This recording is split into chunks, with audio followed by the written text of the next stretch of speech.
નમસ્કાર દોસ્તો, હું છું ગોપાલ ઇટાલિયા. એક છે લોકશાહી અને એક છે તાનાશાહી.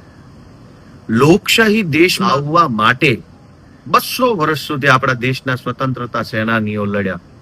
ત્રણ પેઢી સુધી લોકશાહી ભારતમાં લાવવાની લડાઈ ચાલી.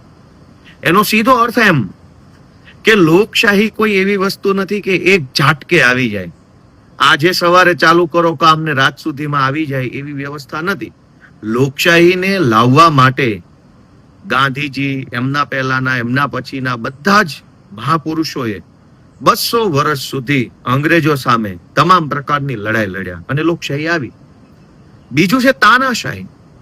તાનાશાહી પણ એવું નથી કે રાત આવી જાય, આવતીકાલે સવારે XYZ નામનો વ્યક્તિ વડાપ્રધાન થઈ જાય અને પરમ દિવસથી તાનાશાહી, એવું ન હોય.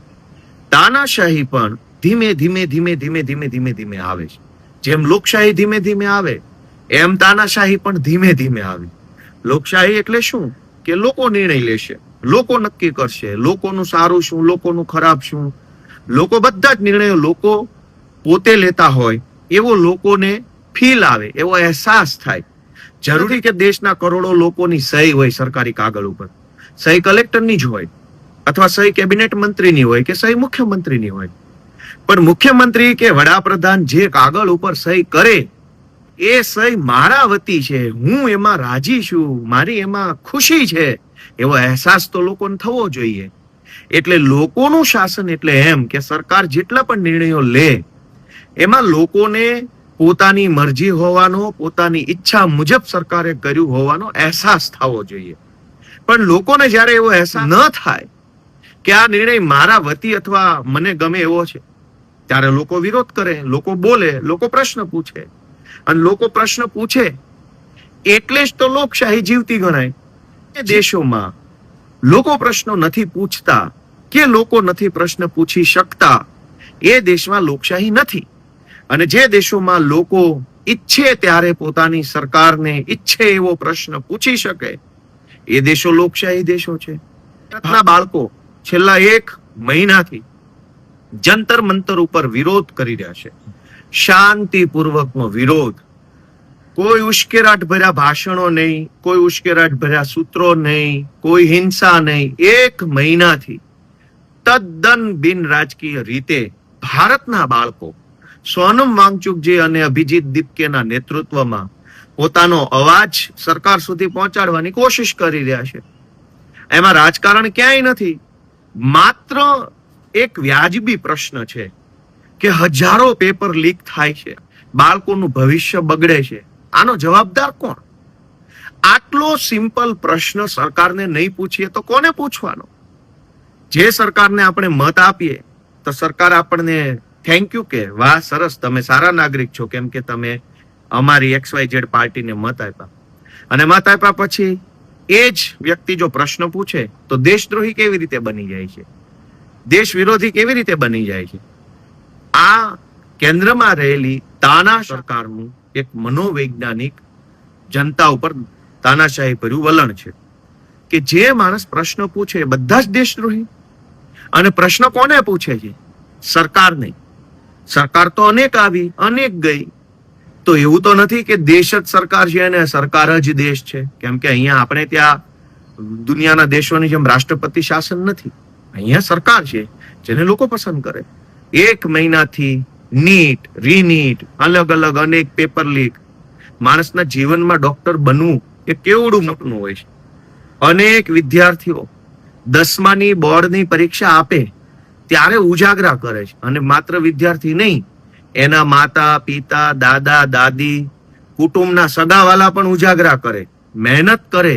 એક વસ્તુની અંદર કાળજીપૂર્વક ધ્યાન રાખે. હું મારા કુટુંબના અનેક લોકોને જોઉં છું કે જેના બાળકો 10મામાં હોય ને ત્યારથી ઉજાગરા કરે. શું કામ? કે 10મામાં સારા ટકા આવે તો 12મામાં સાયન્સની અંદર સારી સ્કૂલોમાં, સારી જગ્યાએ સાયન્સમાં એડમિશન મળે. હવે મેડિકલ સાયન્સમાં એડમિશન મળ્યા પછી 11મું 12મું 2 વર્ષ સુધી આખો પરિવાર ઉજાગરા કરે. શું કામ? કે જો સારા ટકા આવે તો નીટની અંદર સારા માર્ક્સ આવે તો આને કોઈ સારી મેડિકલ કોલેજની અંદર એડમિશન મળે ને આપણો છોકરો ડોક્ટર બને. 10મું 11મું 12મું નીટ 3-3, 4-4 વર્ષ સુધી માતા પિતા ઉજાગરા કરે, આખો પરિવાર ઉજાગરા કરે એક છોકરાનું સપનું પૂરું કરવા માટે, અને ફટ લઈને પેપર ફૂટી જાય અને 21 છોકરાઓ પેપર લીકના કારણે અથવા નીટ રીનીટના કારણે આત્મહત્યા કરી ચૂક્યા છે. આપણા દેશના 21 બાળકો વિદ્યાર્થીઓ આત્મહત્યા કરી જાય, એનો જવાબદાર કોઈ નહીં, કોઈના માથે એનું પાપ નહીં. એ કેવી રીતે ચાલે? નીટની પરીક્ષા અને પેપર લીકની વિરુદ્ધમાં જંતર મંતર પર ઉપવાસ ઉપર બેઠેલા બાળકોએ જ્યારે સરકાર સુધી વાત પહોંચાડવા પાર્લામેન્ટ માર્ચ કરી, એ પણ શાંતિપૂર્વક હતી. એમાં કોઈના હાથમાં તલવાર, ધોકા, લાકડીઓ, તીર, ભાલા, બરછી કઈ નહોતું. ખાલી હાથે સ્લોગન સાથે મુઠ્ઠી ભીડે લઈ, હાથ હતા મુઠ્ઠી ભીડેલા, સ્લોગન મારતા હતા, ઇન્કલાબ જિંદાબાદના નારા બોલતા. એની ઉપર પેલેટ ગન મારવામાં આવી, સુયા વાળા દંડાઓ મારવામાં આવ્યા, ધોકા માર્યા. આ તો આપણા દેશના બાળકો છે. આ કોઈ કઈ પાકિસ્તાનના નથી કે આ કોઈ બીજા દેશના નથી. આપણા જ દેશના બાળકો પેપર લીકનો ભોગ બને, આપણા જ દેશના બાળકો આત્મહત્યા કરે, અને આપણા જ દેશના બાળકો આપણા જ દેશની સરકારને પ્રશ્ને તો આપણા જ દેશની સરકાર આપણા જ દેશના બાળકોને ધોકા મારે. એ જ તો તાનાશાહી છે. અને આ તાનાશાહીની સામે લડવું એ કોઈ પાર્ટીની નહીં, દેશના એક નાગરિકની જવાબદારી છે. હું ગુજરાતભરના સૌ લોકોને, વડીલોને વિનંતી કરું છું કે આ લડાઈ ભાજપ સામે કે વડાપ્રધાન સામે નહીં, આ લડાઈ તાનાશાહીની સામે છે. તાનાશાહીની સામે નહીં લડીએ તો ધીમે ધીમે આપણે બધા ગુલામી તરફ ફેંકાઈ જશું. અને માત્ર પેપર લીક નહીં, ખરાબ રોડ રસ્તાઓ, યુનિવર્સિટીનું બખતર તંત્ર, સરકારી દવાખાનાની બખડ જંતર હાલત, પોલીસ સ્ટેશનોમાં ફરિયાદ ન લેવી, હજારો પ્રશ્નો આપણે એનો સામનો કરવો પડશે. એટલે તાનાશાહી સામે લડવા માટે સૌએ આગળ આવવું એ સૌની ફરજ છે.